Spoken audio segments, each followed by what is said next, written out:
Okay, we all have habits, right? Things we do in private. But what if the advice we've always heard about one of the most common habits out there is, well, dangerously wrong? Today, we're digging into a doctor's perspective that pretty much challenges everything you thought you knew. And honestly, it all comes down to one big question. No, really, think about that for a second. Where is that line?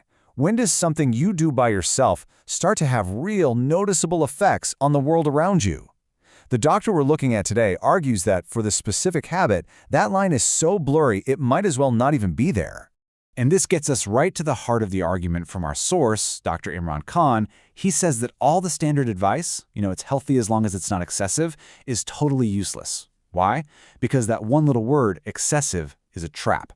So let's dive into that. Part 1, the excessive question. Dr. Khan's entire argument really hangs on this one single word. He thinks that because nobody can actually define what excessive means, the advice we're given is basically setting people up to fail. I mean, he puts it pretty bluntly here. Who is going to tell you what's excessive for you? Is there some kind of official test, some study? He argues that no, there isn't. So it's kind of like telling someone not to drive too fast without ever giving them a speed limit. It's just not helpful and leaves you guessing where the danger zone really is. And that vagueness leads right into his next point. This is a slippery slope. Dr. Khan's theory is that without that clear line in the sand, what might start as just a casual, occasional habit can slowly, quietly turn into something much more serious. And you might not even notice it's happening. To really drive this point home, he makes a pretty powerful comparison to alcoholism. Nobody starts out as an alcoholic. It begins with an occasional drink. But the brain likes that feeling, right? So the behavior gets reinforced. The frequency picks up. And before you know it, it can become a powerful daily compulsion. He sees the exact same pattern here. He actually breaks down this whole path into a pretty simple feedback loop. You've got step 1, it starts out infrequently. Then, step 2, the brain logs that as a pleasurable experience. That leads directly to step 3, you start seeking out that feeling again. And he argues over time, that repetition literally rewires the brain, turning what was a choice into a compulsive obsession. So what's the end result of this compulsive behavior? Well, according to Dr. Khan, the very first warning signs are the physical ones. This is where the private habit starts to leave a real physical mark on your body. He points to a few key physical issues. You've got the more obvious stuff, like skin irritation from friction, but then there are the more serious internal micro-injuries. On top of all that, he talks about this constant drain on your energy, both physical and mental, that just leaves you feeling tired all the time, which can mess with, well, everything. And get this, he also claims the habit can mess with sensitivity in two opposite but equally bad ways. On one hand, you could have oversensitivity, leading to premature discharge. But on the other hand, you could have desensitivity, which makes discharge really difficult or maybe even impossible. Either way, he argues, both of these outcomes are a recipe for serious intimacy issues in a relationship. Okay, but for Dr. Khan, all that physical stuff is really just the tip of the iceberg. He argues the real, more hidden danger is what happens inside your head, the mental damage.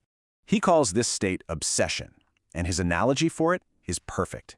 It's like a craving for junk food. Your brain gets a hit of that pleasure chemical, dopamine, and it starts to want more and more. Pretty soon, the craving is in charge, not you. He says this pattern of intrusive thoughts and compulsive actions is a textbook characteristic of obsessive-compulsive disorder, or OCD. And he's really clear that this obsession doesn't just stay in your head. He talks about patients who can't focus at work or students who have to constantly excuse themselves from class. It becomes this nonstop mental distraction that hurts their careers, their education, and their relationships. And that, he says, is the exact moment a private habit blows up into a very public problem. And this all leads to this awful internal battle.